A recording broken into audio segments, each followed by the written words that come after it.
Muy buenos días. Bonjour à vous tous et à vous toutes. Hello, good morning or good afternoon, depending where you are on the planet. Before starting the event, I would like to give a few indication in regards to the Et je interpretation. voudrais vous donner quelques instructions en ce qui concerne l'interprétation qui est pourvue en 3 langues. Et donc, il faut regarder en bas de l'écran et vous allez voir qu'il y a une icône avec la planète. Et vous pouvez choisir la langue de votre préférence. Logistique avant de faire le départ de cette journée. J'aimerais vous rappeler que vous avez au bas de l'écran un module d'interprétation linguistique, de telle sorte que vous pourrez écouter les présentations dans votre langue de votre choix. Alors, ça se trouve au bas de votre écran. Entonces, para los de ustedes que hablan en español, Pour les gens qui parlent l'espagnol, il y a quelques consignes très courtes avant de commencer le webinaire. Je voudrais vous rappeler que vous avez en bas de l'écran un module pour l'interprétation simultanée.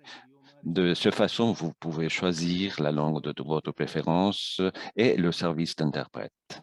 Voilà. Bon, nous débutons le webinaire. Je suis Sylvain Goudreau et je suis le coordinateur régional du programme d'éducation pour l'emploi avec Colleges et les instituts du Canada. Je serai encore une fois ici au 4e webinaire et le maître de cérémonie de cet événement qui a été très agréable et pour moi-même, mais aussi pour toute l'équipe de SICAN et aussi les partenaires de l'Alliance du Pacifique qui nous ont aidés. Je vous souhaite une bonne journée avec nous.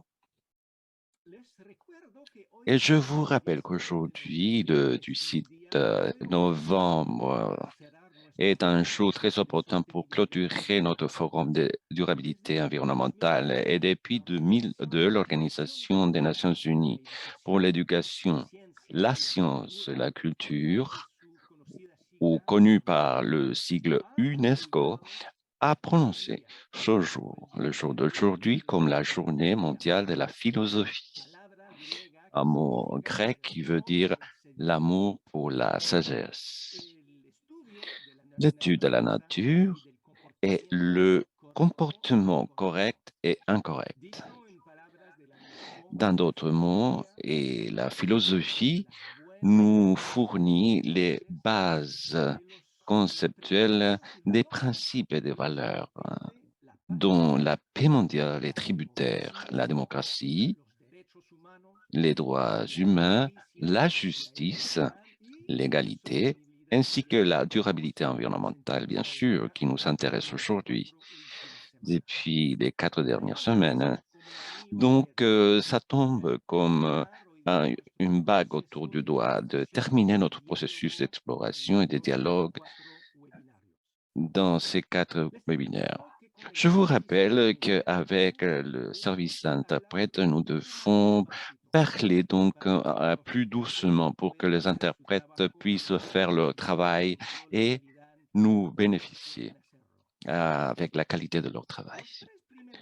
Les 3 premiers webinaires ont touché tout d'abord, nous avons eu le webinaire A, et ils ont touché les actions pour la réduction de l'impact environnemental dans le domaine extractif. La semaine prochaine, c'est-à-dire le 4 novembre de cette année, nous avons touché le développement du capital humain avec une perspective environnementale dans le domaine de l'éducation et la formation technique et professionnelle et le domaine extractif. Ensuite, le 11 novembre, c'est-à-dire jeudi la semaine dernière, nous avons touché aussi les processus de consultation consultatifs ainsi que les systèmes de reconnaissance de bonne gestion environnementale. Toutes ces sessions ont été enregistrées comme aujourd'hui et ça nous permet de réécouter et de pouvoir partager avec vos collègues quelques communications, quelques discussions qui auront lieu. Je veux vous rappeler aussi que dans les autres webinaires,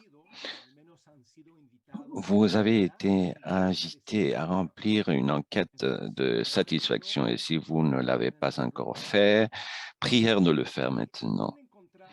Vous avez trouvé aussi au début, c'est-à-dire sur les diapos d'ouverture, un code QR qui vous a donné l'opportunité de télécharger le programme pour la journée d'aujourd'hui. Nous avons fait parvenir aussi à votre courriel un guide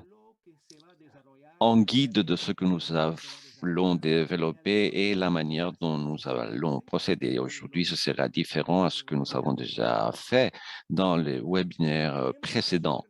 Et nous sommes très chanceux d'avoir 693 personnes déjà inscrites. Et aujourd'hui, c'est le webinaire de clôture. Et vous aurez aussi l'opportunité de partager depuis les réseaux sociaux et de pouvoir élargir vos réseaux comme ça a été le cas des dernières semaines. Alors, je vous souhaite une belle et enrichissante expérience de ce forum.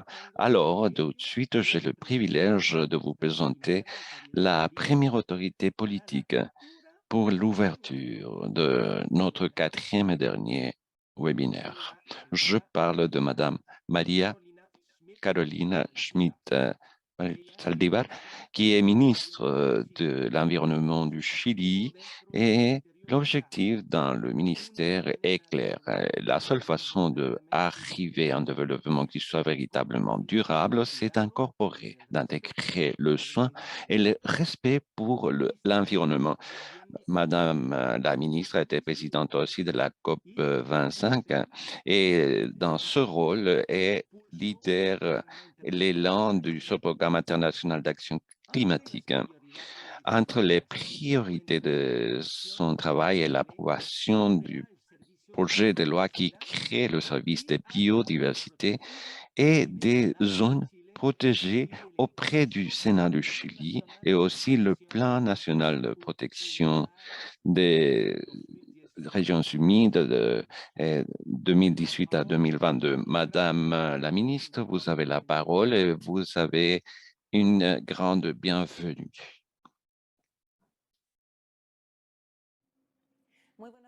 Bonjour tout le monde. Et tout particulièrement, je voudrais saluer les organisateurs de ce forum intersectoriel de durabilité environnementale dans le secteur extractif. Et je voudrais exprimer l'appui de notre pays à la mise en place de la feuille de route pour les plastiques qui cherchait l'Alliance du Pacifique à propos de la gestion durable des plastiques pour l'année 2019. Le Chili a fait écho de cet appel et ne pas rester retardataire. Nous avons lancé déjà la feuille de route nationale pour l'économie circulaire, qui est le plan ou le schéma directeur pour l'économie zéro déchet. La profonde transformation qui implique de transiter vers un modèle circulaire au Chili requiert un aperçu consensuel et à longue haleine qui a été établi sur cette feuille de route. Nous avons proposé 7 objectifs, buts avec des objectifs, des ambitions très concrètes qui nous permettent d'avancer à ce Chili sans ordure. Cette initiative s'ajoute aussi à la loi qui a éliminé les sacs en plastique au commerce du Chili et qui a été choisie comme la meilleure politique de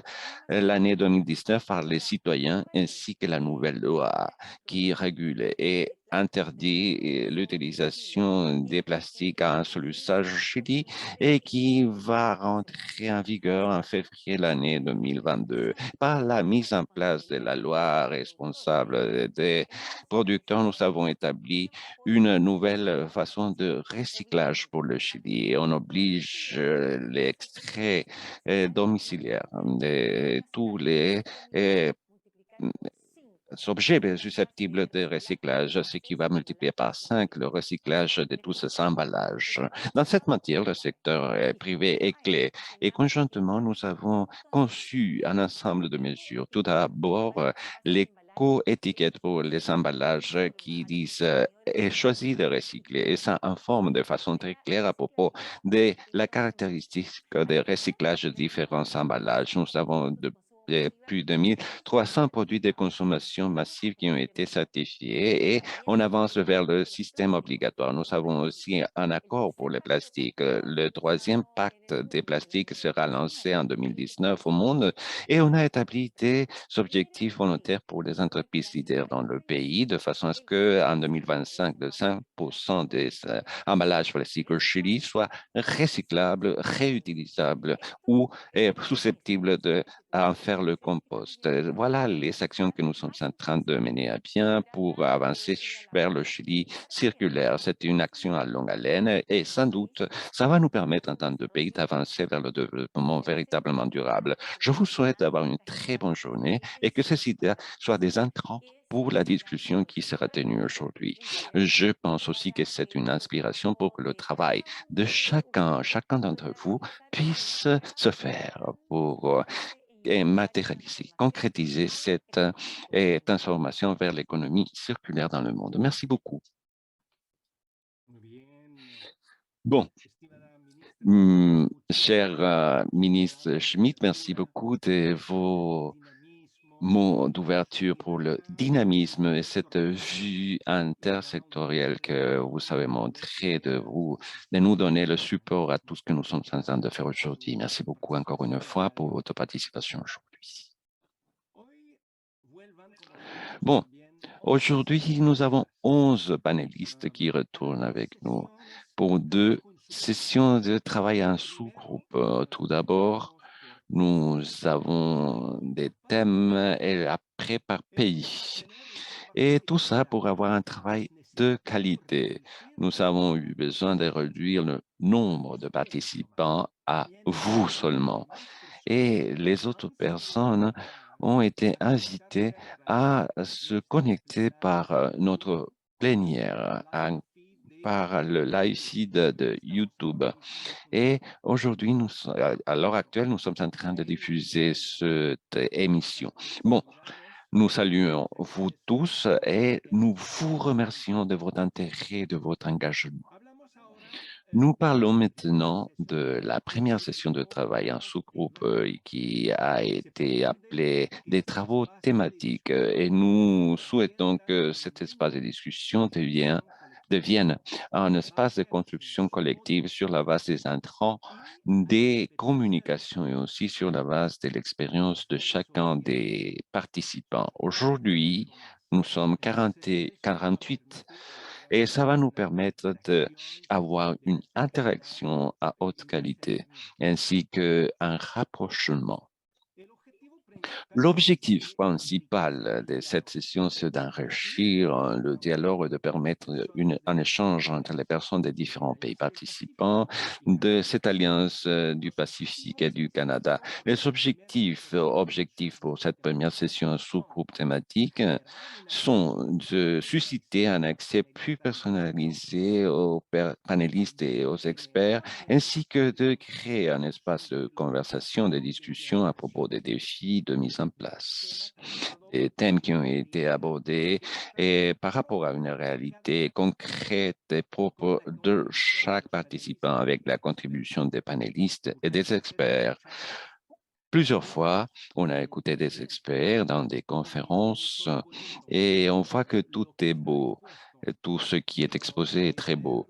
Mais après, il y a la mise en place dans un contexte différent, dans un pays différent, avec des cultures distinctes, avec des entreprises différentes et un contexte éducatif différent, ce qui est tout un défi. Donc, ce rapprochement à la réalité va nous permettre de toucher de façon très honnête, très humble ces défis de mise en place. Nous espérons aussi de compter sur les recommandations pour justement et procéder à cette mise en place. Beaucoup d'entre vous, pas seulement les panélistes, mais beaucoup d'entre vous ont des années d'expérience. Et vous pouvez donc donner des recommandations aux autres participants en ce qui a trait au premier pas à entreprendre, c'est-à-dire le leadership plus approprié. Et comment est-ce qu'on peut rapprocher, regrouper d'autres partenaires pour travailler de façon intersectorielle et éviter les doublons d'efforts? Et ces synergies-là doivent être établis et nous devons renforcer les réseaux d'entraide et aussi le dialogue entre les acteurs des différents domaines et des différents pays, et soit de l'État, soit du monde productif, entrepreneurial, etc. Tout le monde a ici un endroit et une place pour apporter. Le dernier objectif de ces premières sessions de travail en sous-groupe souhaite aussi de promouvoir le dialogue entre tous les autres parties. Et donc, maintenant, en ce qui concerne l'informatique, nous allons continuer dans des sous-groupes plus petits, dans des salles parallèles avec le service de interprétation simultanée. Je vous rappelle l'importance de parler doucement pour faciliter ainsi le travail de nos 16 interprètes qui participent aujourd'hui. Nous partageons avec vous sur la boîte à discussion un document PDF. Alors, l'équipe technique, s'il vous plaît, si vous pouvez déployer ces documents PDF, et vous pouvez aller sur la liaison du sous-groupe des préférences, panel A, B ou C. Là, un membre de notre équipe SICAM va vous accueillir et un ou deux représentants techniques de ce groupe thématique de l'Alliance du Pacifique et aussi les panélistes vous attendront là-bas pour une discussion plus spécifique de 45 minutes. Par la suite, on revient ici à la salle plénière dans cet amphithéâtre pour la plénière et chaque groupe aura 5 minutes pour partager avec nous les jalons de ce que vous avez déjà discuté. Et la liaison que vous devez utiliser pour revenir ici, c'est le même que vous avez reçu par courriel dans les derniers jours. Voilà. Donc, bonne réussite et profiter de ce séminaire et on revient ici en 50 minutes. Si jamais vous avez des difficultés avec la sélection des sous-groupes, vous pouvez rester ici et on va vous donner du conseil. Vous savez maintenant la parole.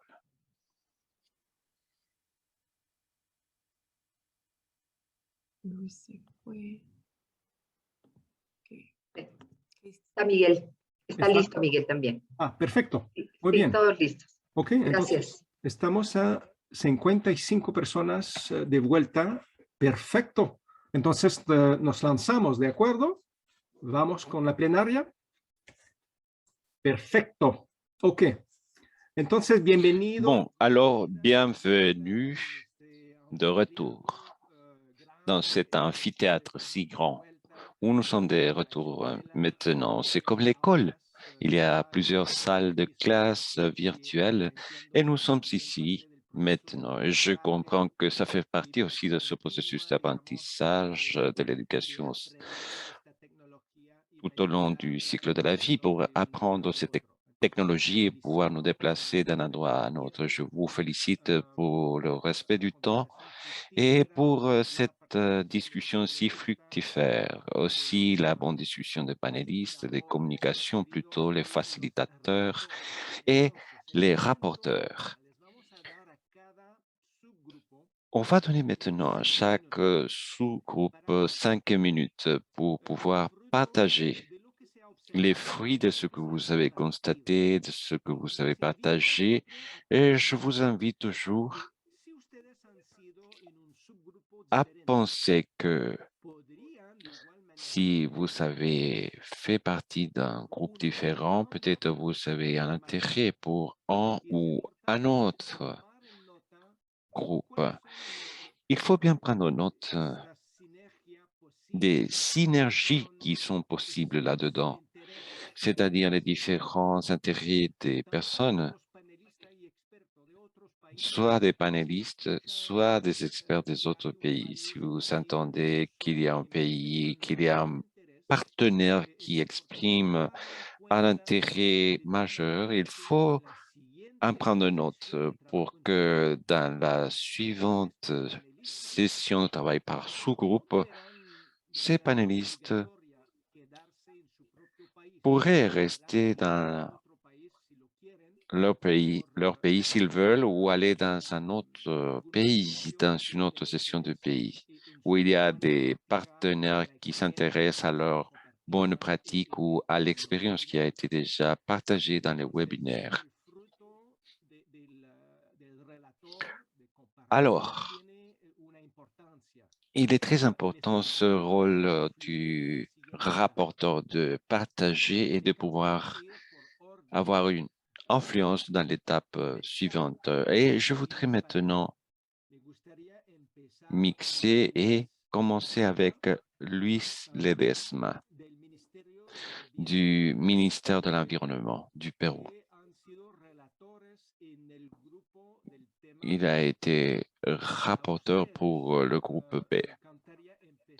J'aimerais bien commencer avec vous.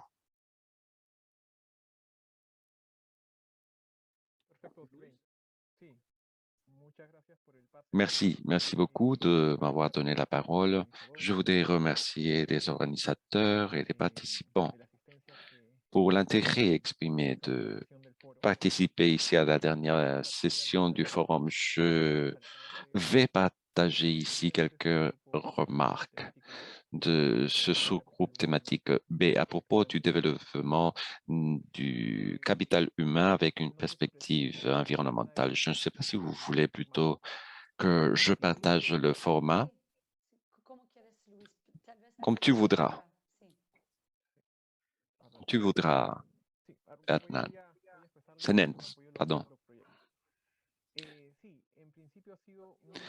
En principe, ça a été très intéressant de faire un échange d'expériences à propos de ces thèmes et surtout axé sur la prospective environnementale.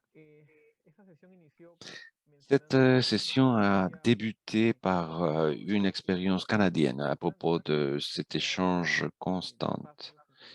pour les espaces où le monde académique et aussi vis-à-vis de l'industrie et le secteur entrepreneurial. On a remarqué l'importance d'avoir cet espace pour que les étudiants puissent comprendre comment est-ce qu'ils vont appliquer les connaissances acquises dans le cursus.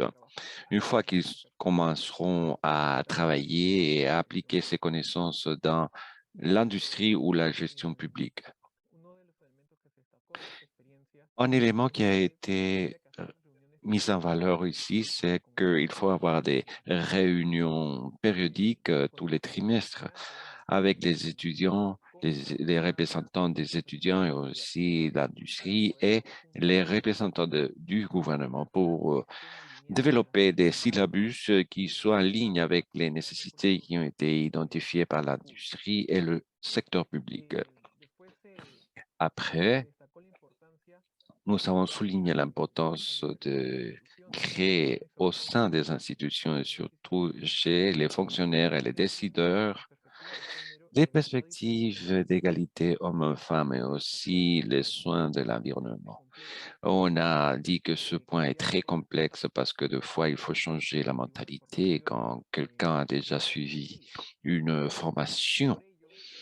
Et donc, on a parlé de l'importance de former les enfants à partir de la première étape, qu'ils puissent participer dans les programmes environnementaux, dans les programmes qui peuvent être aussi développés par le gouvernement pour qu'ils comprennent l'importance par cet apprentissage appliqué. Comment est-ce qu'on peut se sensibiliser par rapport aux soins, la conservation de l'environnement? On a parlé par exemple de la pollution quand on faisait les interventions de réparation et les étudiants doivent s'impliquer directement dans les mesures pour qu'ils comprennent à partir de la pratique l'importance qui est octroyée à la protection de l'environnement, surtout dans cette phase de formation. Un autre point qui a été soulevé aussi lors de la discussion de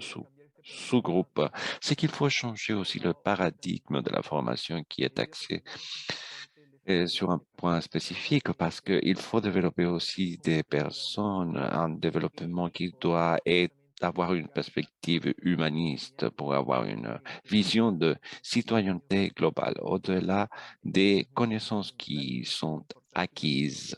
Il est important de voir la prévention, la protection de l'environnement. Un dernier point pour fermer, c'est l'importance d'inclure des spécialisations pour la thématique environnementale. C'est une connaissance transversale qui est utilisée pour plusieurs sujets, mais pour que les étudiants puissent développer des habiletés, des outils qui seront importants pour la protection de l'environnement et pas seulement apprendre ce qu'il existe déjà, mais aller chercher aussi des manières à améliorer les processus existants. Voilà les points saillants de ce groupe B. Merci beaucoup, Luis. Ça a été très bien organisé avec ce tableau, je l'aime beaucoup. Et est-ce qu'il y a une possibilité au niveau technique, si quelqu'un des participants a des questions pour l'équipe ou des éclaircissements, et il faut lever la main et ouvrir le microphone. Mais on n'a pas la possibilité d'allumer la caméra. Mais il faut plutôt lever la main et on va vous donner la possibilité de vous exprimer pour partager avec nous quelques questions à propos de ce qui a été exposé par Luis.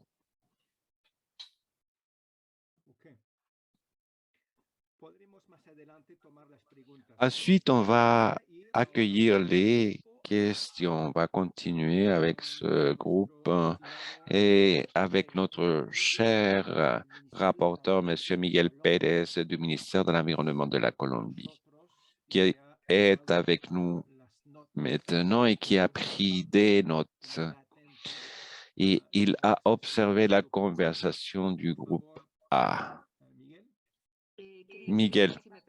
Sylvain, si vous me le permettez, Miguel a eu des problèmes pour rentrer. Il est en train d'utiliser maintenant son portable. Il sera difficile de montrer le tableau, mais il va plutôt lire les bonnes pratiques et les défis que nous avons identifiés. Et ensuite, on va vous faire parvenir là le tableau. Peut-être on peut lui accorder encore 5 minutes pour qu'il revienne ici et on peut passer tout de suite au groupe C. Je suis aussi en train de travailler depuis mon portable, mais d'autres personnes pourraient partager leur écran. Eliana, tu peux partager l'écran. Si tu nous donnes 5 minutes, si tu nous mets à la fin, parce que Miguel va m'envoyer parcourir les notes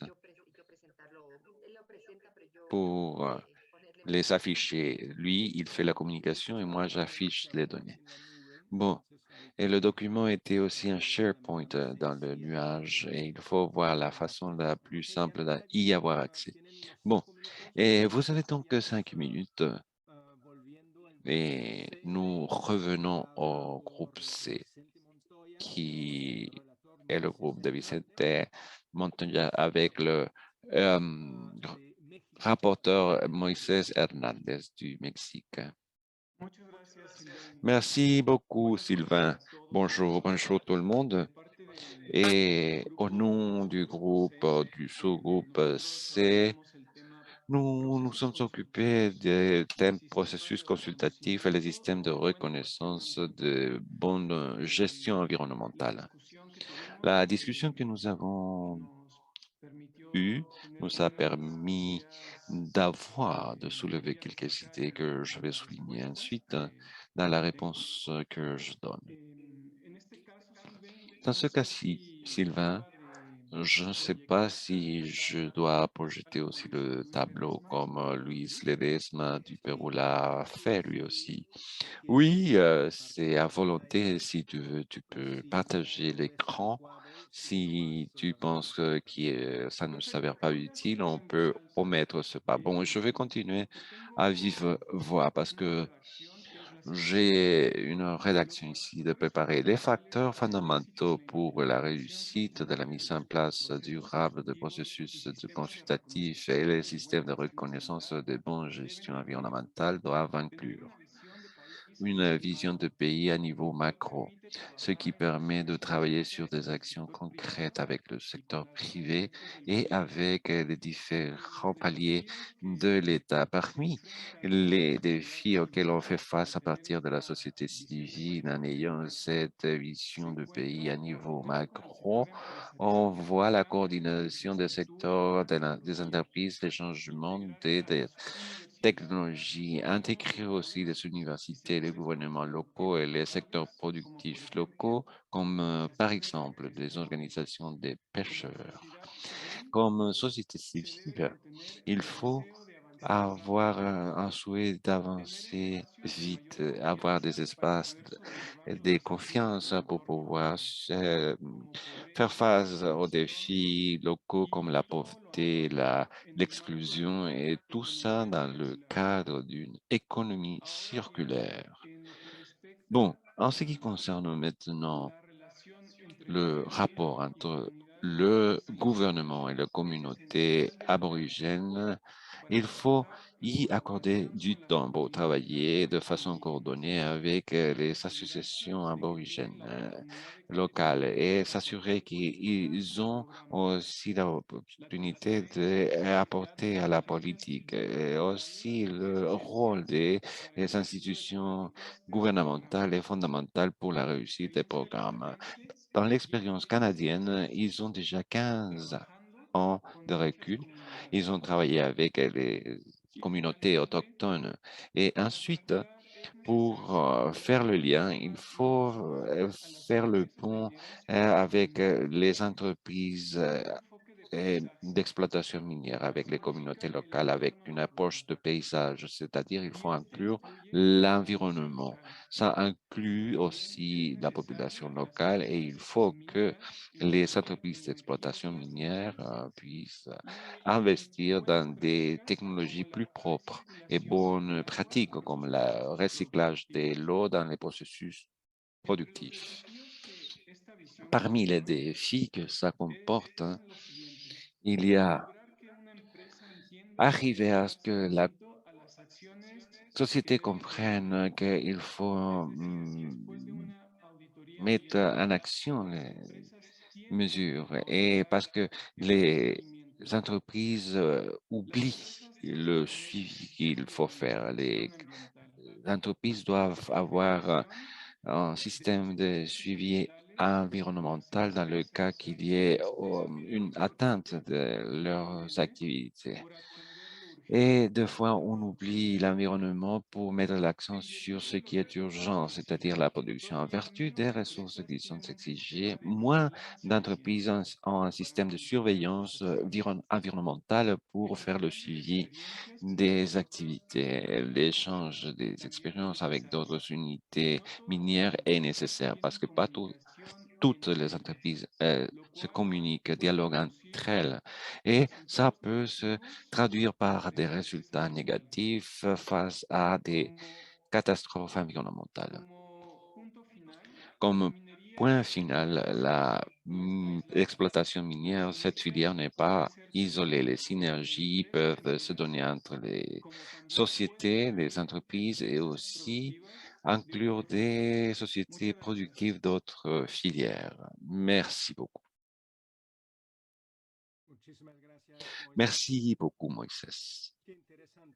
C'est très intéressant d'écouter ce qui a été soulevé de votre groupe.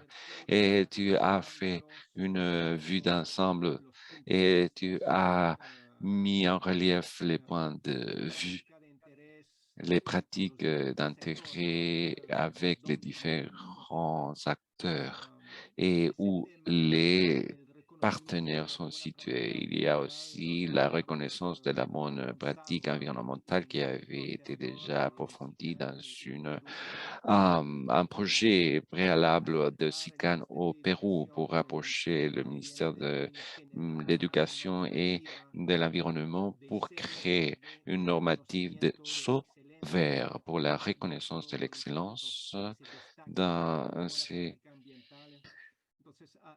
acteurs qui sont connus pour une bonne pratique environnementale. Nous voulons remercier le résumé que tu as partagé avec nous, Moïse. Est-ce qu'il y a des questions des participants pour ce groupe du sous-groupe C? Alors, il faut préparer les questions. Et s'il y en a, on va passer pour l'instant au groupe A avec Miguel Pérez du ministère de l'Environnement de la Colombie. Salut, Miguel et Eliana. Oui, Sylvain, je vais partager mon écran.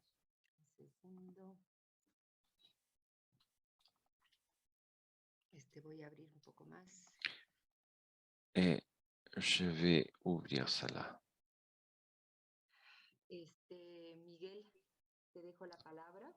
Et Miguel, je te donne la parole. Perfecto, Eliana, muchísimas gracias. Merci beaucoup, Eliana. Sí, con las buenas prácticas, factores de éxito y algunos desafíos. Alors, nous allons commencer avec les défis et les histoires de réussite. Voilà un résumé de toute la discussion que nous avons eue. Bon, Cette session a été très importante. Nous avons touché des thèmes précieux, par exemple Rosana Diaz de l'environnement, le ministère de l'Environnement du Pérou, nous expliquait que le Pérou est un peu en retard en ce qui concerne les politiques publiques, différemment à ce qui se passe dans d'autres pays. Elle a considéré comme un facteur clé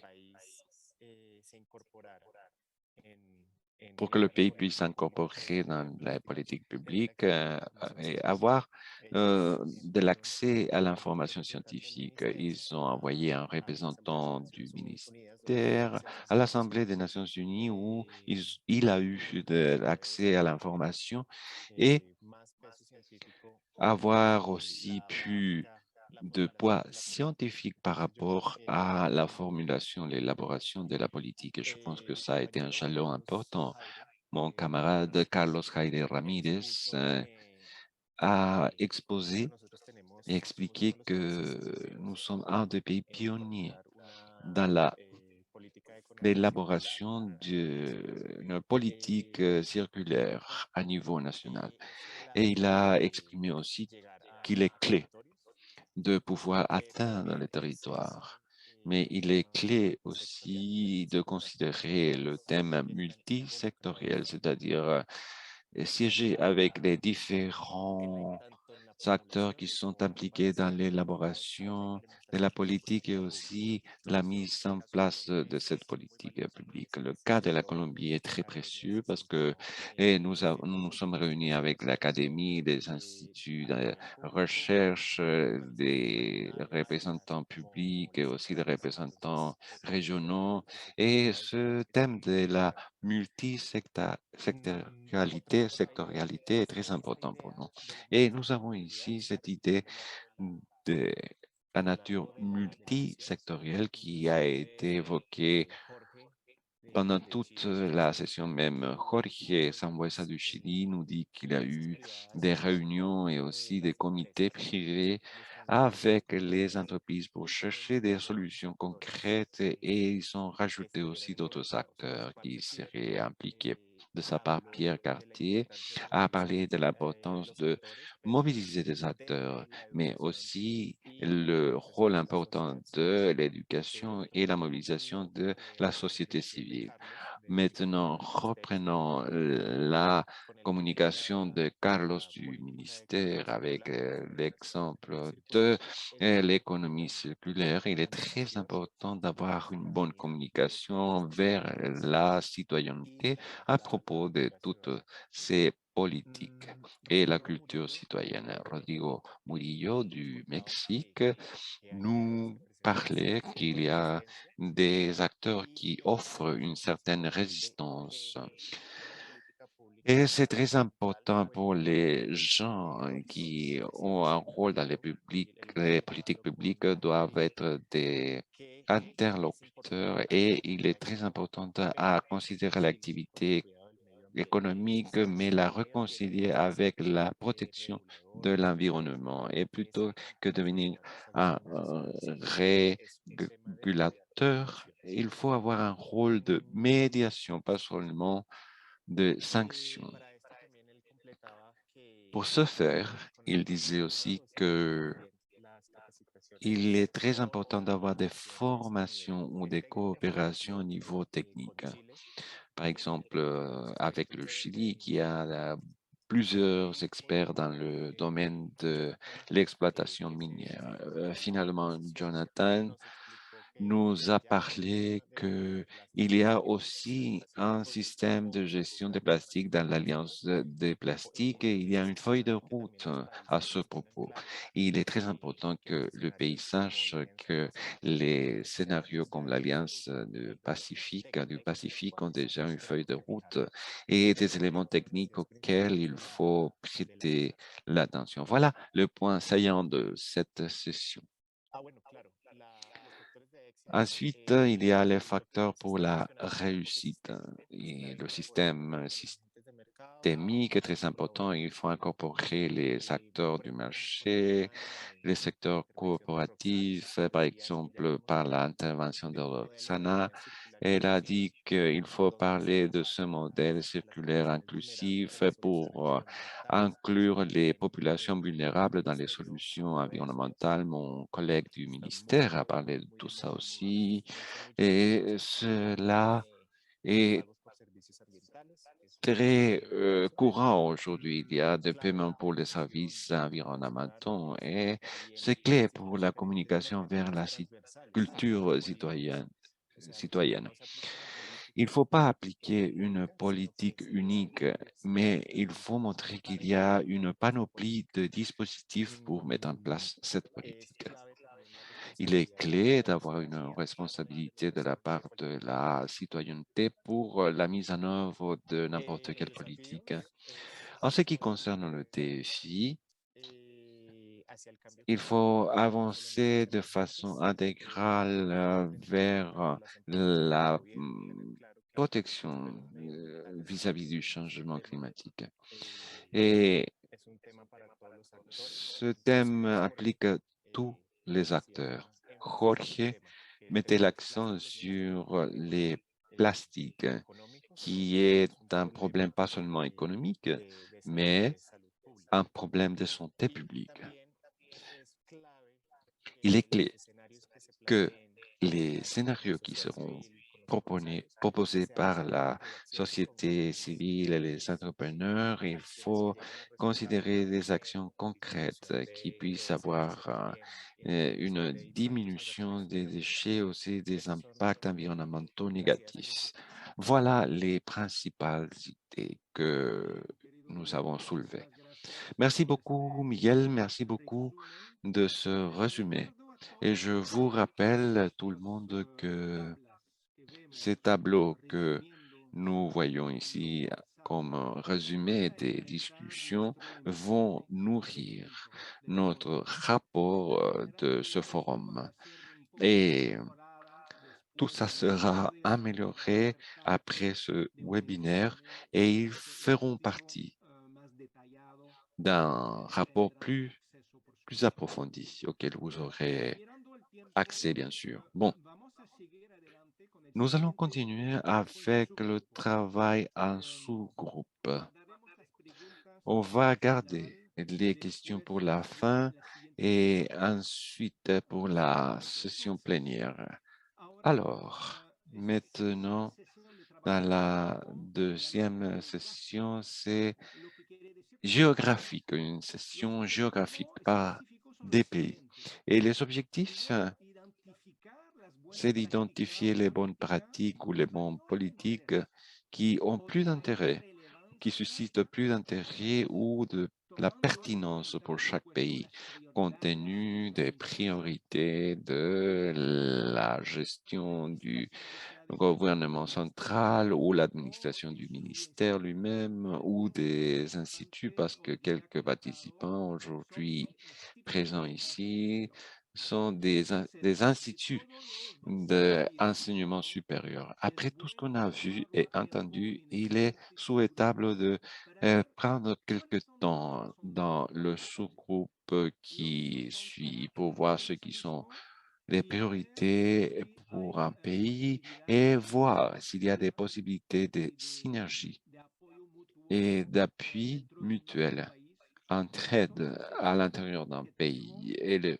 deuxième objectif, c'est d'identifier les pas à suivre et de rapprochement, d'échanges ou des synergies possibles. Nous vous invitons à voir ça dans un horizon de 16 mois, presque un an et demi.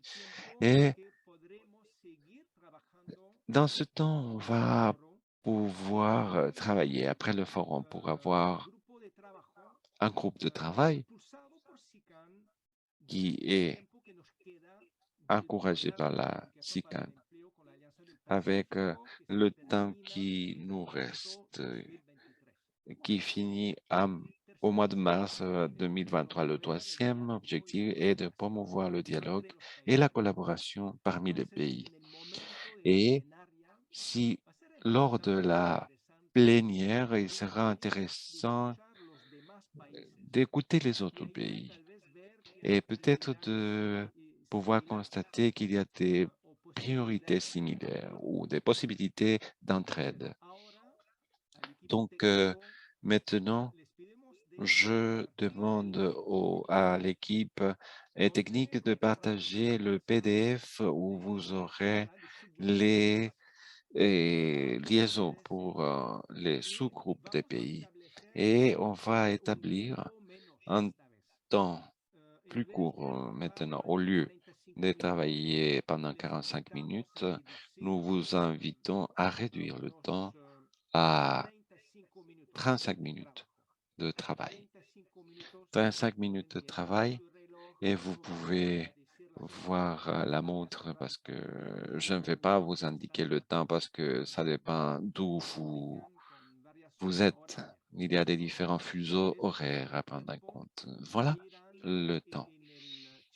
Vous voyez sur la boîte de discussion, il y a les liaisons et on va avoir des facilitateurs de SICAN avec quelques rapporteurs du groupe technique environnemental et croissance environnementale. Bon, à tout à l'heure.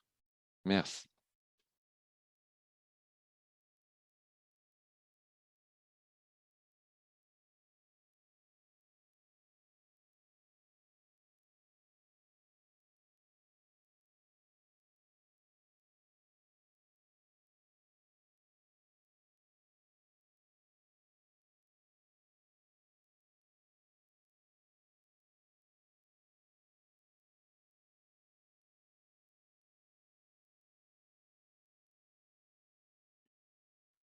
Vamos entonces.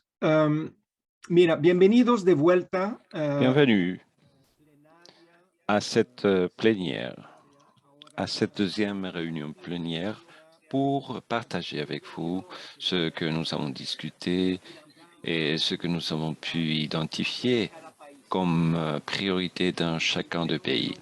Je voudrais insister maintenant ce que nous allons partager par la suite, c'est pas des engagements. C'est-à-dire, on n'a pas identifié ça auprès des autorités, mais on est plutôt en train d'explorer des possibilités pour faire suivi dans des groupes de travail et faciliter les rapprochements. Nous allons commencer avec le groupe A. Le groupe du Chili plutôt, je me corrige, Émilie. De SICAN, elle a aidé avec la facilitation et du ministère de l'Environnement du Chili qui est le rapporteur Felipe. Felipe, je te donne la parole et si tu peux allumer la caméra et partager ce que vous avez discuté dans votre groupe.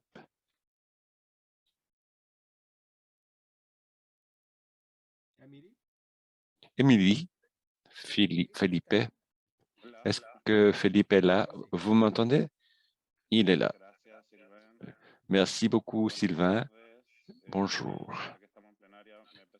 Bon, je suis Felipe Cortés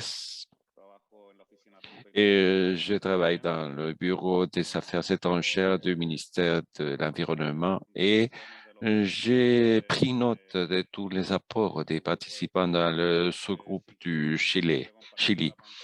Et si vous voulez, je peux partager l'écran pour vous montrer les notes. Un instant, s'il vous plaît.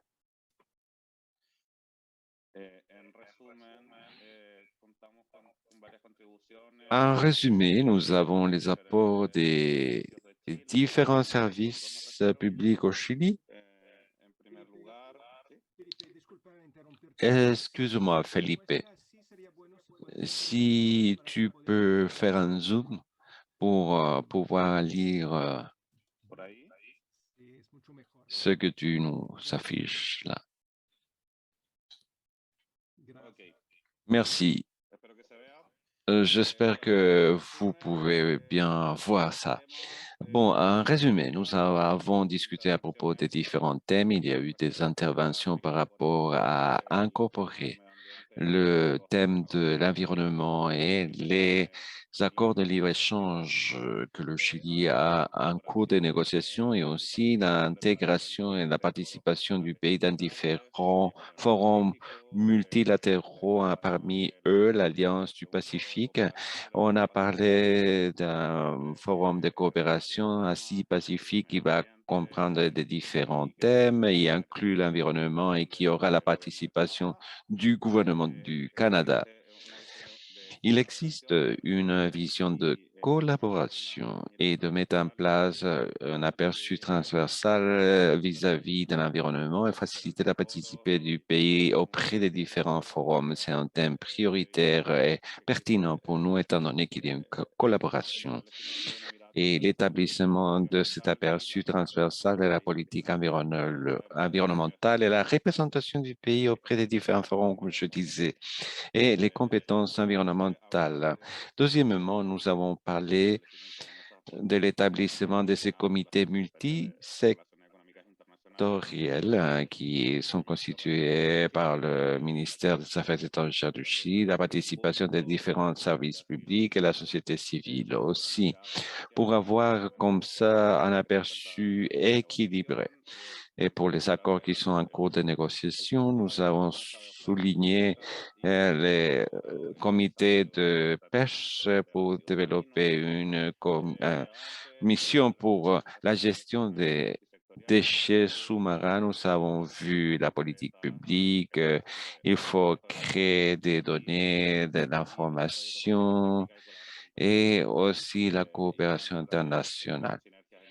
Nous avons créé des synergies dans les différents services publics. Je pense qu'il faut souligner cet aspect de la part du ministère de l'Éducation du Chili. Il y a le travail qui est en train de se mettre en place à niveau local pour faire face aux défis climatiques, à mitigation et adaptation et aussi visant à la population la plus jeune avec un travail à niveau politique, des engagements de différentes régions du pays, l'implication de la communauté des écoles. Et c'est très intéressant de voir tout ça, la mitigation de la crise climatique par une activité qui s'appelle interscolaire environnementale et qui cherche à créer un réseau environnemental à niveau des écoles et aussi à niveau mondial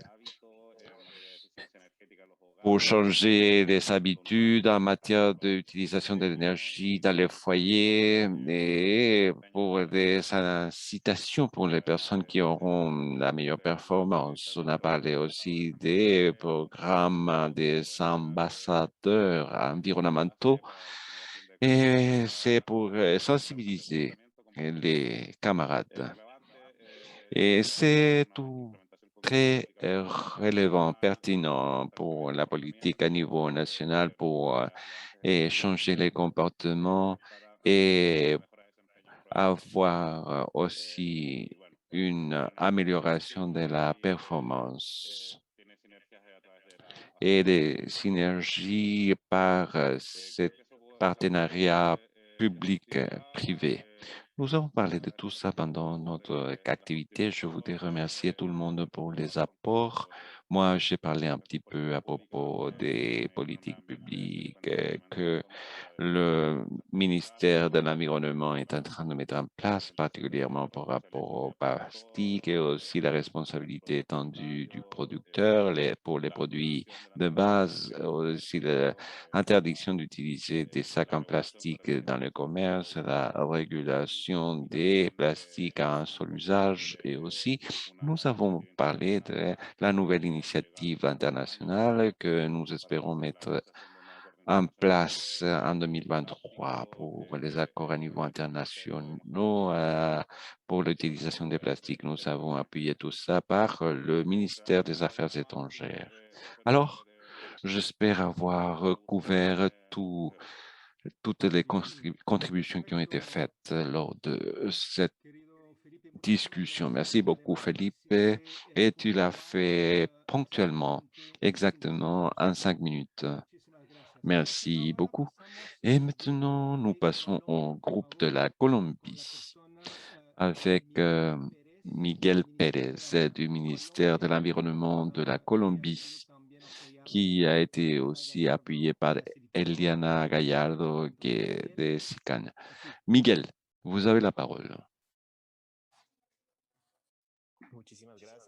Merci beaucoup. Je parle ici de mon portable. Et bon, il y avait 2 personnes qui ont participé dans ce sous-groupe géographique et nous avons réussi à identifier plusieurs thèmes. Tout d'abord, en Colombie et aussi dans d'autres pays de l'Amérique latine, les stratégies nationales sont très importantes pour l'économie circulaire. Avec mon collègue du ministère, nous avons souligné les arguments de la pertinence de cette politique qui est une égide pour des différentes activités qui va avoir des retentissements à niveau humain. Et par exemple, il y a le changement climatique, la croissance verte, l'économie plus durable. Et par exemple, la Colombie a des buts spécifiques, aussi des processus de mise en place spécifiques et on reconnaît le Chili comme étant un pays avec lequel on peut avoir une coopération technique et qui a fait du progrès dans cette dynamique. Voilà. Nous avons le tableau ici avec les différentes synergies, avec des différents acteurs régionaux qui sont clés à notre avis. La Colombie et le Chili ont des rapports, des accords plutôt avec les buts, les activités. Je parlais par exemple des délais généraux par rapport à l'utilisation des plastiques. Il faut que par la suite, il soit 100% réutilisable. Et avec le Pérou, on a participé aussi dans des dialogues liés à cette thématique. Nous avons vu, par exemple, le thème du déboisement. Et la Colombie, et encore le gouvernement de la Colombie a des grandes attentes, des intérêts. Pardon, le son a été coupé. Ahora sí.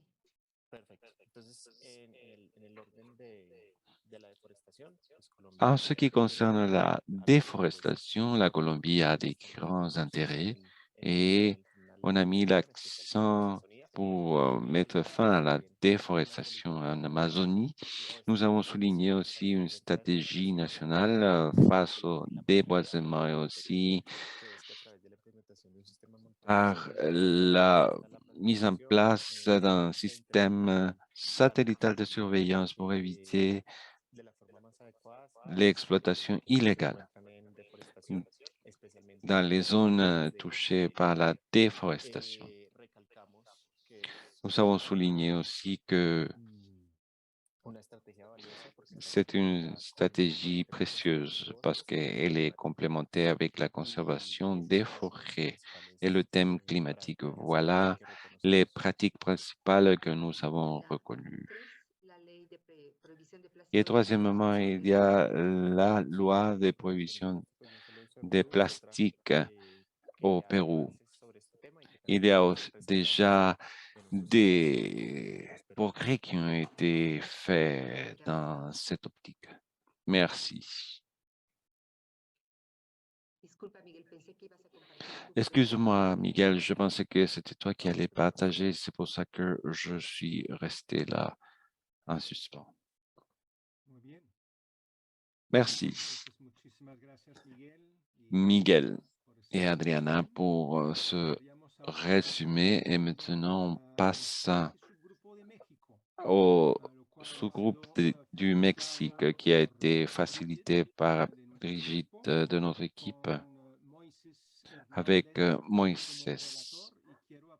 Hernandez comme rapporteur. Et je voudrais profiter de l'occasion pour vous dire que dans ce groupe, on avait la participation de M. Efraín Alba du secrétariat d'économie. Et si vous êtes là, merci beaucoup de votre présence et le support que votre présence nous donne dans ce groupe particulier et dans le forum. Vous avez la parole. Merci beaucoup, Sylvain. Et je voudrais remercier tous les participants des différents différents paliers du gouvernement qui ont participé ici dans le sous-groupe de notre pays. Et nous, en tant que sous-groupe, avons identifié deux grands aspects. Tout d'abord, il y a un grand défi et puis, deuxièmement, une bonne pratique. Voilà et les axes de nos interventions et je me permets de partager avec vous ça.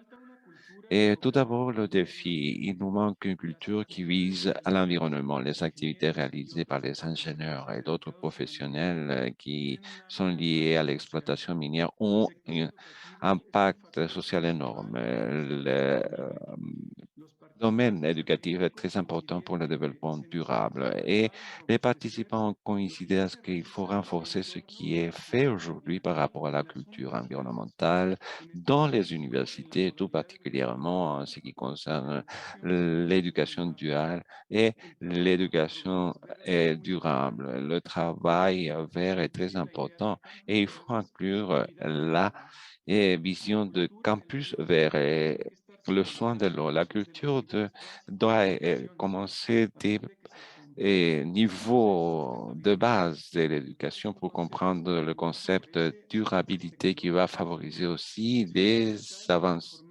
technologiques. Il faut changer la mentalité vis-à-vis de l'exploitation minière, mettant à côté cette vision de prédation et qui minimise son impact environnemental sous une régulation, un règlement environnemental. Et le but, c'est de créer une citoyenneté qui soit engagée vis-à-vis de l'environnement. Il faut renforcer aussi les espaces de participation politique des communautés locales et l'industrie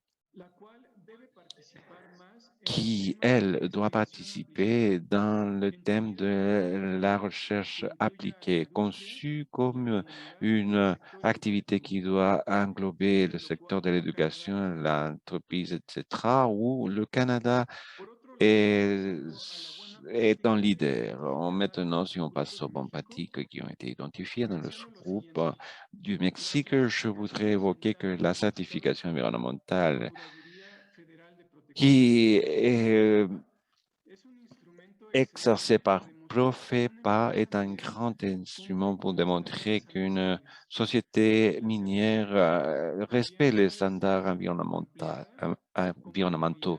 Et on peut élargir ça comme une activité si on réussit à certifier le personnel de ces entreprises. Ces institutions d'éducation supérieure jouent un rôle important parce qu'elles peuvent certifier en matière de environnement et responsabilité corporative.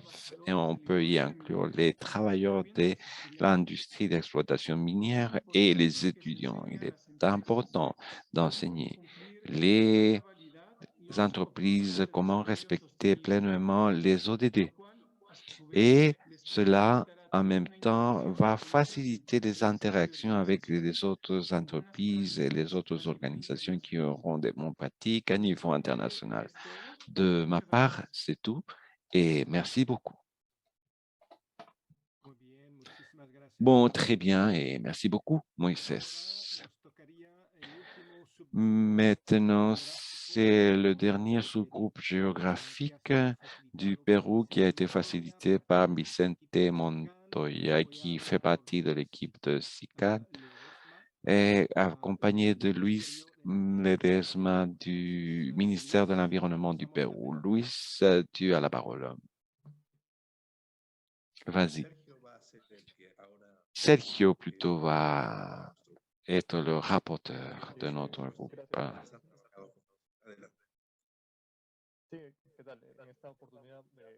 Bon, Je vais retransmettre quelques opinions qui ont été exprimées dans le groupe du Pérou. Par rapport à la gestion environnementale des plastiques. Et c'est un thème très important qui a été développé par les pays dans la région et dans l'Alliance du Pacifique. Et par rapport à un point important, on a rehaussé que les normes, les régulations qui seront émises doivent être mises à jour par rapport au progrès gagné parce que les alternatives qui étaient censées être bonnes, peut-être aujourd'hui ne le sont plus. On a mis en relief aussi l'importance d'avoir de l'information avec une ligne base des informations qui soit cohérente et qui permettra d'élaborer des politiques. Et aussi, prendre comme point de repère les bonnes pratiques que nous pouvons trouver dans d'autres régions du monde. Bon, nous avons souligné aussi la gestion environnementale des plastiques. Et au Pérou, il y a un dialogue avec les entreprises, la société civile, le gouvernement, et ça facilite la mise en œuvre de la régulation des plastiques d'une seule utilisation. On a parlé aussi de l'importance de ces comités de dialogue et des groupes, des espaces pour échanger des informations à propos des progrès des différentes régulations. Un autre axe important sur lequel on s'est attardé, c'est l'importance des campagnes de sensibilisation auprès de la citoyenneté, avoir des habitudes plus environnementales, la gestion intégrale avec la participation de tous les acteurs. On a reconnu en même temps comme acteurs clés pour la gestion du plastique les associations de recyclage. L'importance d'encourager la formalisation de ce secteur. Finalement, nous avons reconnu l'importance de donner une certification verte dans les secteurs extractifs et dans les entreprises pour promouvoir de meilleures pratiques et qui soient conviviales avec l'environnement et durables en même temps. Voilà les points que nous avons identifiés dans ce groupe. Merci beaucoup.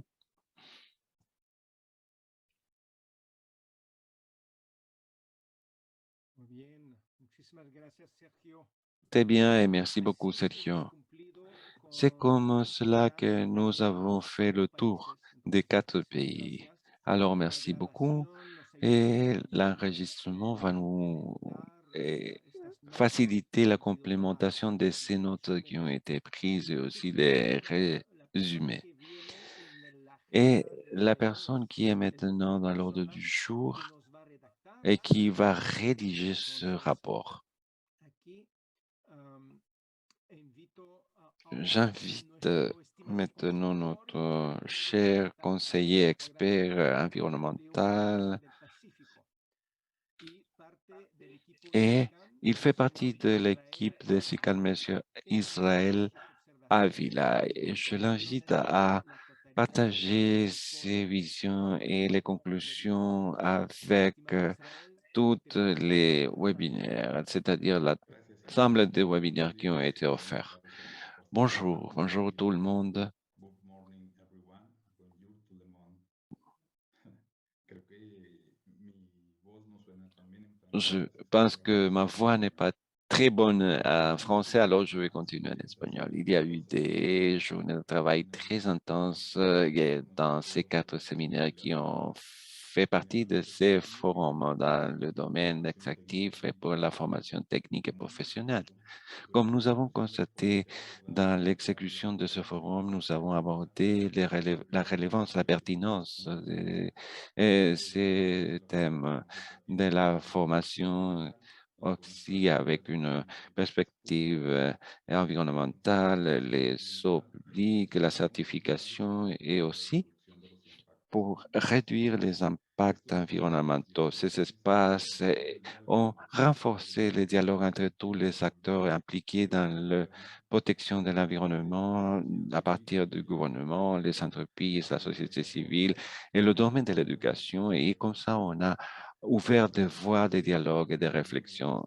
Lors de ce quatrième webinaire, nous avons écouté les experts, les et exposants qui ont changé de point de vue à propos de la durabilité environnementale. Ces expériences nous ont donné une vue d'ensemble pour voir comment on est en train de développer dans ce thème dans les pays de l'Alliance du Pacifique et du Canada. J'aimerais bien maintenant vous donner quelques données et aussi quelques conclusions que nous avons recueillies dans la réalisation de ce forum, dans ces 4 webinaires. Sur la base du contexte que nous sommes un groupe divers, pas seulement géographiquement, mais aussi sociologiquement et du point de vue travail, il faut dire que c'est un défi de échanger des idées à propos de la durabilité environnementale, mais dans ces espaces que nous avons partagés, nous avons identifié des idées qui peuvent être échangées entre les pays et favoriser et renforcer aussi les progrès qui ont été obtenus dans d'autres pays. Quelques thèmes très importants qui ont été identifiés dans les communications, la réduction de l'environnement, de l'impact environnemental avec les lois, mais pour l'utilisation, une seule utilisation de plastique pour couvrir toutes les étapes du cycle de vie de ce produit.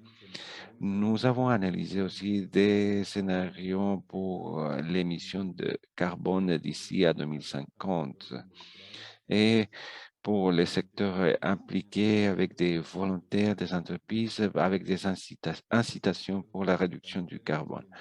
Nous comprenons que il y a une valeur sociale très importante pour avoir de nouveaux consensus et politiques parce que ça nous montre la diversité des contextes des acteurs et les stratégies qui sont nécessaires pour résoudre les problématiques de ces entourage social et environnemental. Aussi, la protection de l'eau par l'action concertée des citoyens. Nous avons vu que c'est une bonne pratique environnementale et aussi des améliorations constantes pour la bonne gestion en ce qui concerne le développement du capital humain. Quelques recommandations sont les suivantes. Nous avons analysé le modèle d'éducation par compétences qui a été une réussite pour la formation des personnes et pour la durabilité. L'approche par compétences qui se base sur le savoir et le savoir-faire a permis d'avoir une formation avec des valeurs et qui sont requises par le marché actuel. Ça nous a donné l'opportunité de réduire la fracture technologique et environnementale et ça permet d'avoir de l'accès à une éducation actualisée. Et nous avons aussi écouté des politiques à long terme qui vont s'adapter aux programmes nationaux avec cette approche environnementale pour avoir accès à une meilleure qualité de vie. D'une autre part, l'application des outils pour l'évaluation environnementale, comme c'est les études techniques et scientifiques qui vont mitiger et restaurer les possibles impacts environnementaux et réduire les impacts négatifs sur l'environnement et la santé humaine. En plus du diagnostic, la génération de l'information des lignes de base pour la mise en place des politiques publiques adaptées à la réalité nationale avec un point de vue très ample. Et nous avons souligné l'importance de la transition énergétique et la lutte contre le changement climatique par l'utilisation des énergies non traditionnelles. Et bien sûr, il faut pas oublier la recherche appliquée pour la protection de l'environnement, pour créer aussi tout ça et par rapport au l'environnement où c'est appliqué. Et dans les processus consultifs, il y a eu conclusions qui sont les suivantes. L'utilisation d'une bonne politique politiques environnementales et des audits pour l'obtention des certifications des industries propres. Une bonne gestion pour assurer aussi les conditions du travail pour éviter les contagions de la COVID-19. Et ces bonnes pratiques ont été aussi abordées dans l'exposition des différents protocoles, des critères pour les communautés, etc. Et aussi la contribution de l'économie circulaire pour la neutralité des carbones et la bonne gestion des pratiques. Il faut aussi rappeler le développement des politiques publiques qui soient intégrées conformément au contexte national. Dans ce dernier forum, nous avons atteint quelques conclusions. Las prácticas y políticas que han sido de interés por ser replicadas por otros actores. En el tema A, tenemos la existencia de políticas públicas efectivas. Además, tenemos la observación de que se tiene acceso a la información científica es clave en estos espacios donde se puede acceder a información con un sustento bastante científico. También es destacable la elaboración y la propuesta de hacer mesas con empresas denominadas mesas público-privadas, buscando soluciones concretas y sumando diferentes actores. A su vez, también es importante y se destacó la importancia de incorporar las energías verdes al sector extractivo, así como la movilización de los actores, por ejemplo, de estudiantes que tengan competencias medioambientales y sensibilidad al medio ambiente a través de la incorporación desde la sociedad civil. En el tema B, tenemos que la vinculación del ámbito académico con la industria y el sector gubernamental es bastante importante. Asimismo, también se generó la sensibilidad al interior de las instituciones y los funcionarios bajo las perspectivas de género y del cuidado y prevención del ambiente, con la incorporación de comunidades estudiantiles enfocados en niños principalmente en los programas medioambientales. También es importante. Il est important aussi de développer de l'apprentissage appliqué dans cette matière environnementale et incorporer des programmes d'études, des cursus de différentes spécialisations environnementales et développement des outils à partir de l'étape de formation et améliorer aussi les processus existants. C'est axé sur les personnes avec une citoyenneté. Nous avons vu des matières recyclables et une lecture macro pour travailler avec les institutions privées et le gouvernement. Il faut qu'il existe aussi une relation entre le gouvernement, les communautés autochtones, etc., pour travailler avec les communautés locales et s'assurer qu'ils aient l'opportunité de contribuer à toute politique. Nous avons vu l'importance d'autorégulation et relier les sociétés avec les communautés parce que aujourd'hui, les entreprises doivent prendre en considération le paysage. Ça inclut la population et ça oblige l'entreprise à changer la mentalité et à faire une exploitation minière plus durable. Maintenant, en ce qui concerne les groupes géographiques, dans le cas du Chili, il y a une collaboration pour avoir un aperçu transversal des politiques environnementales. Se destaca las acciones para la reducción de residuos ambientales mediante una estrategia. Réduction pour des stratégies nationales d'économie circulaire dans le cadre du cycle. Il y a les politiques publiques avec la régulation et des violences constantes minières. Dans le cas du Pérou, nous avons un travail durable avec les plastiques. Dans le cas de Canada, l'exportation de cette partie de l'emplacement interactif en matière des indicateurs pour avoir une minerie durable, en plus des ressources éthiques et l'évolution des recherches.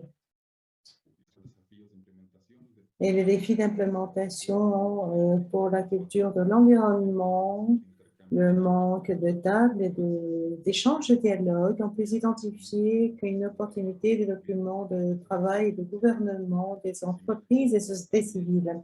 De même, il y a la motivation d'économie circulaire pour les modèles d'affaires, en plus des politiques publiques, environnementales, et des réalités nationales. Nous avons observé l'intérêt de certains participants pour établir des synergies, par exemple, avec la collaboration technique entre le Chili et le Mexique.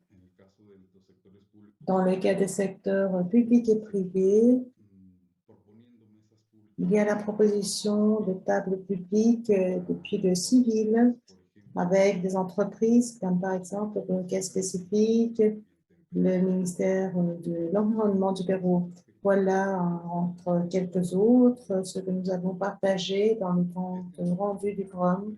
Cette focalisation, échange d'idées depuis différents angles, nous fournit une connaissance et expérience et stimule l'échange d'idées et de solutions et réflexions qui nous rapproche à une section extractive durable et qui prend en charge l'environnement. Le soin et protection de l'environnement est un devoir de tous en tant que société et c'est notre héritage inégalable pour nos fils et les futures générations. Je veux remercier les personnes qui nous ont aimablement fourni notre expérience et connaissances pour ce forum et je profite pour vous informer que la table réalisée ces 4 semaines du forum ne conclut pas lors de cet événement. J'invite ma collègue Betty, qui est agente principale du programme, et le composant lié au renforcement et le dialogue régional pour expliquer quelles seront les activités du forum. En avant, Brigitte. Merci beaucoup. Je suis contente de pouvoir partager les activités post-forum que nous avons planifiées pour la dernière année et demie du programme, dont la clôture est planifiée pour le 31 mars 2023, dirigée à aboutir aux résultats attendus du programme et qui sont les suivants. Premièrement, à la suite du forum, nous allons rédiger et publier un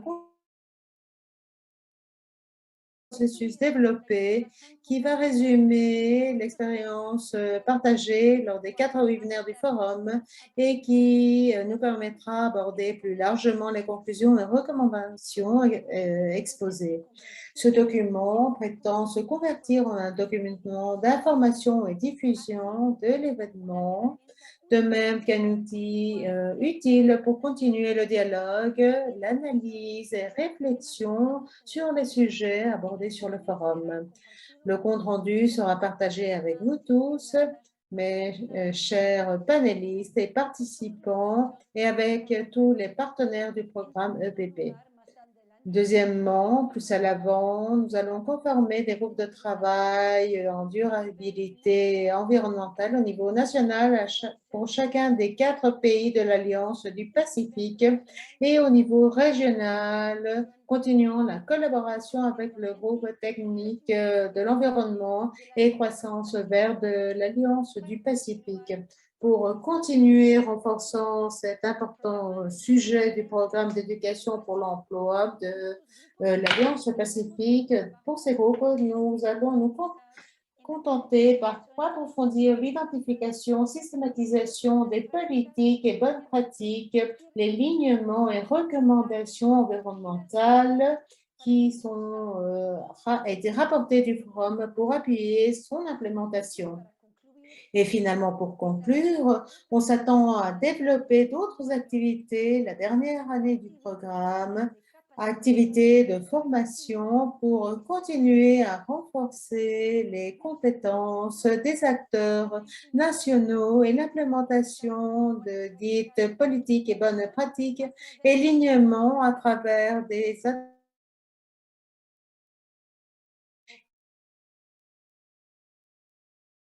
Merci beaucoup.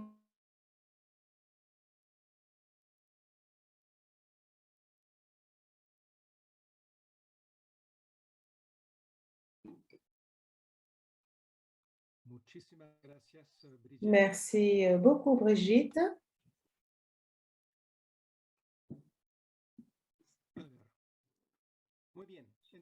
Très bien, donc nous allons aboutir finalement vers le terme de notre forum de durabilité de l'ère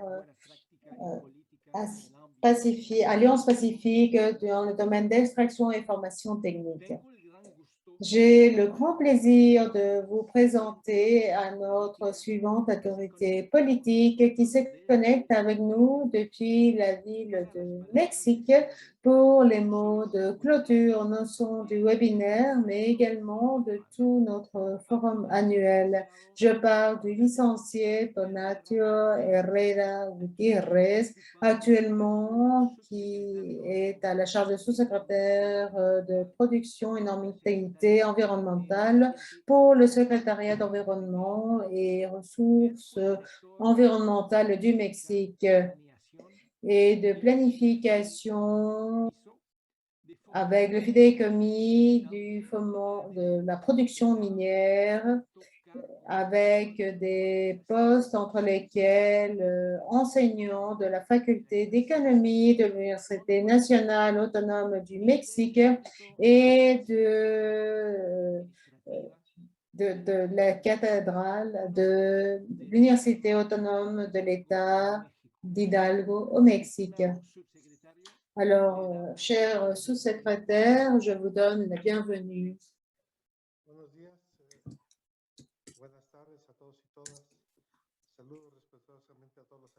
Je salue à tout le monde du Forum sectoriel environnemental de l'Alliance Pacifique et Canada. Bonnes pratiques et politiques dans le domaine d'extraction, particulièrement les représentants du secteur public du Canada et des pays qui intègrent l'Alliance Pacifique, Colombie, Pérou et Chili. Je remercie également l'agence qui a exécuté le développement durable et ses compétences avec ce forum comme activité principale. Et je salue évidemment tous ceux qui ont rendu possible et les participants.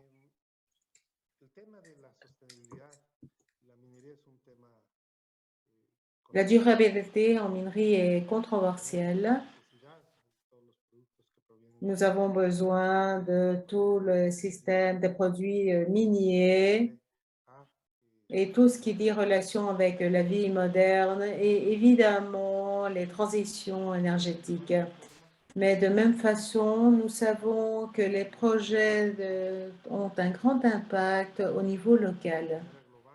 De façon mondiale, donc, c'est la contradiction. On précise de tous les produits de la minerie et du niveau local. Nous avons un grand impact qui doit être évalué de façon rigoureuse du point de vue environnemental de la part de tous les pays concernant l'eau, le changement du sol, également de l'air. Et pour que ce soit durable, alors on précise des activités qui soient mises en question sur ces termes. Alors, quels sont les éléments que l'on considère doivent être concernant la façon d'aborder ces thématiques? Évidemment, en ce qui concerne la révolution environnementale, il est important de dire qu'il y a le problème social aussi. Et donc, la consultation est un élément nécessaire non seulement pour considérer ce que l'on voit comme une autorisation, une réalisation sociale, mais pour permettre que les communautés où se réalisent les activités puissent avoir une voix et un accès aux bénéfices raisonnables de la Cour interaméricaine à signaler comme nécessaire. C'est pour cela que le Mexique va avancer en relation aux consultations des projets miniers, mais cela doit se réaliser avec tous les standards que la Convention et les accords 69 et les différents accords internationaux nous proposent, mais également pensant que nous devons nous élargir non seulement aux communautés indigènes, mais également à toutes les communautés rurales qui peuvent être touchées par l'activité minière. De la même façon, ce n'est pas suffisant, c'est un instrument qui doit être mis dans les mains des acteurs de relevance qui vivent actuellement dans les lieux où se projettent ou se réalisent ces activités de production. De la sorte, nous devons considérer avoir une vision générale systématique de tous les sujets environnementaux, de l'eau, l'air et le sol. Et donc, nous avons utilisé un programme national pour le sol, mais nous avons également un inventaire pour les entreprises. Et ce que l'on cherche avec cela, c'est avoir un univers complet de toute la problématique relative aux activités qui se réalisaient dans le passé, celles qui se réalisent actuellement, et évidemment pour prévoir les futurs. Une fois que nous aurons cette vision d'ensemble de l'univers, on pourra systématiser, agir et proposer des politiques.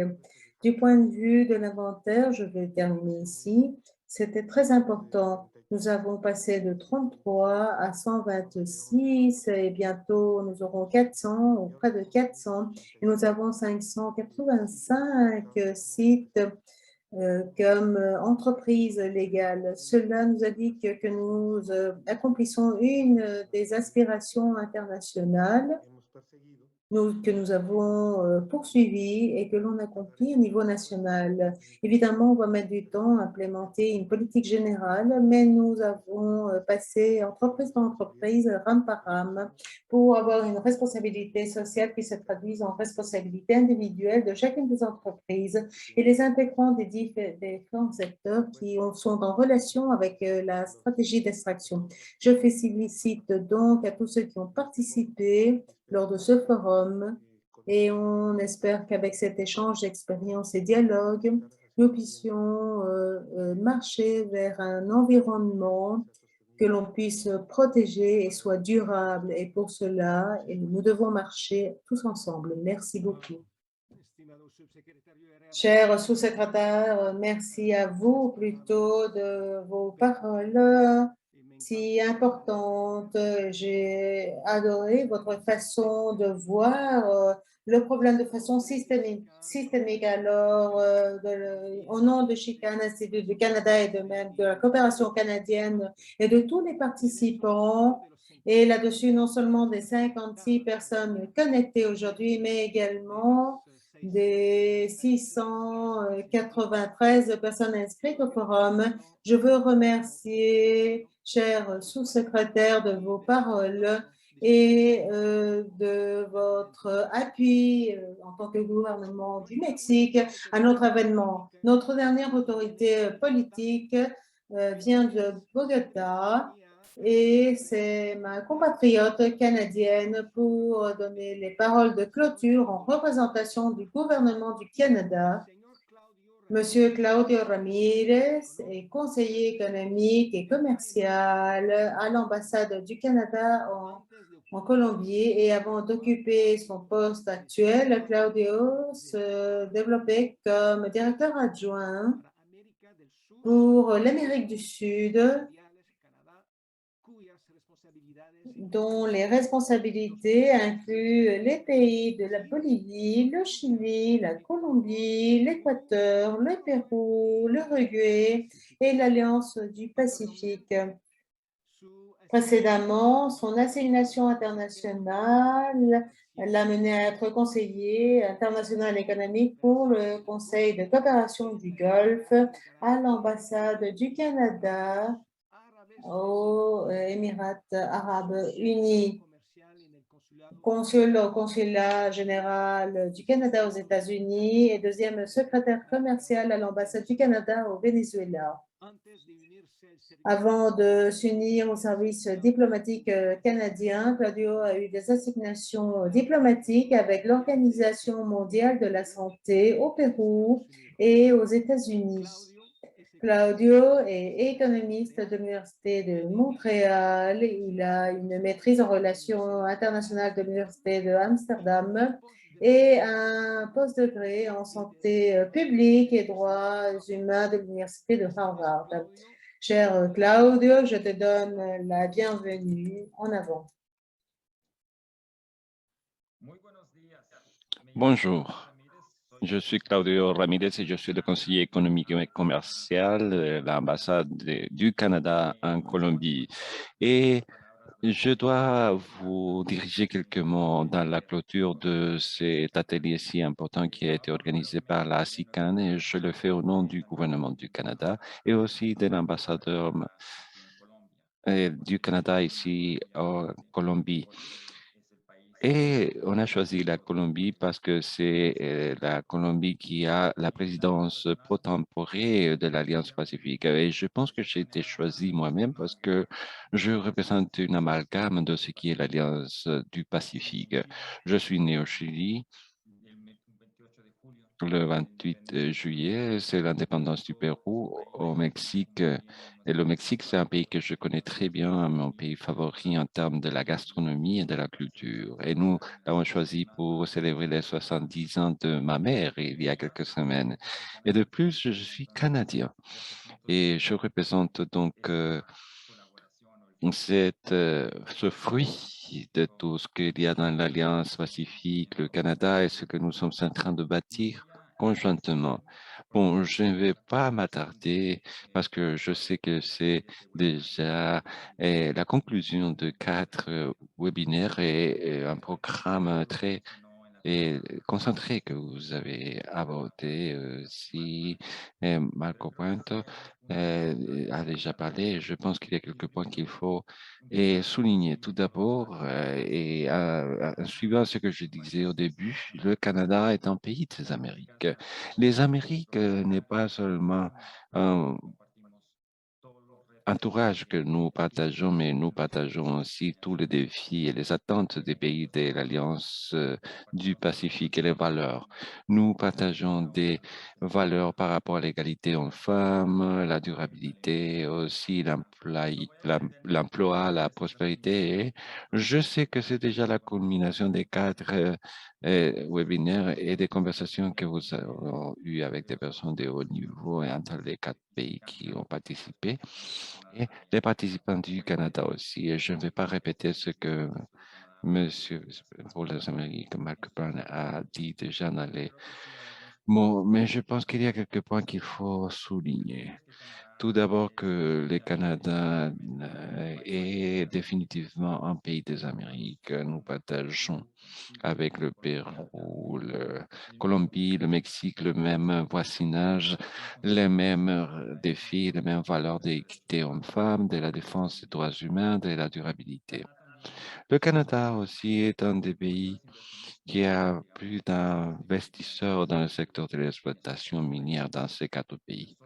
Et nous, dans notre histoire, nous avons appris à pouvoir renforcer toutes ces ressources, les utiliser pour le bien-être économique et social et par l'inclusion, par le dialogue avec des différents acteurs, avec la société civile, les communautés autochtones, les femmes, le secteur privé, bien sûr. Et c'est des expériences que nous aimons partager encore avec les pays de l'Alliance du Pacifique. Le Canada n'est pas un modèle parce qu'un modèle implique que nous sommes parfaits, mais nous pensons que les leçons que nous avons apprises pour relier le secteur extractif avec la prospérité, etc., c'est des leçons et des exemples qui peuvent être partagés et appliqués d'une façon dans l'Alliance du Pacifique. Pour terminer, il faut dire que il faut et dire que nous sommes le premier pays non latino-américain à être l'observateur de l'Alliance et Pacifique. Et nous continuerons à participer comme un pays observateur dans tout le programme à être développé par l'Alliance Pacifique pour construire ce dialogue productif et constructif. Et nous allons participer dans le forum de participation avec les autres pays dans la semaine à venir. Et nous essayerons d'être présents aussi dans toutes les commissions ministérielles qui seront tenues pas seulement cette année sous la présidence pour temporaire, mais aussi en 2022, quand ça passe au Mexique. Je voudrais remercier encore SICAM pour l'organisation de cet événement et vous tous pour avoir participé dans ces 4 webinaires. Et il faut regarder en avant et vous pouvez compter sur nos ambassades, notre gouvernement à Ottawa pour continuer à construire et pouvoir ajouter tous les efforts que nous sommes en train de déployer avec l'Alliance Pacifique. Merci beaucoup. Malheureusement, il n'y a pas d'audio.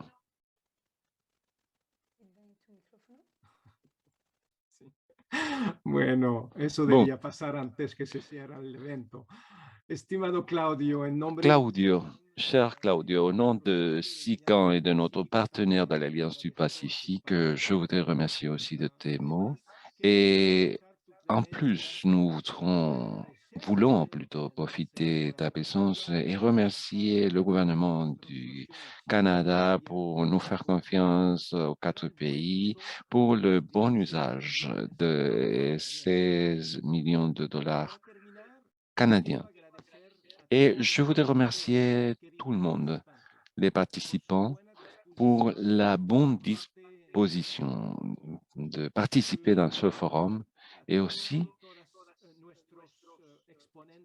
tous les exposants. Merci beaucoup d'avoir partagé votre temps et vos compétences, lesquelles ont été bien appréciées.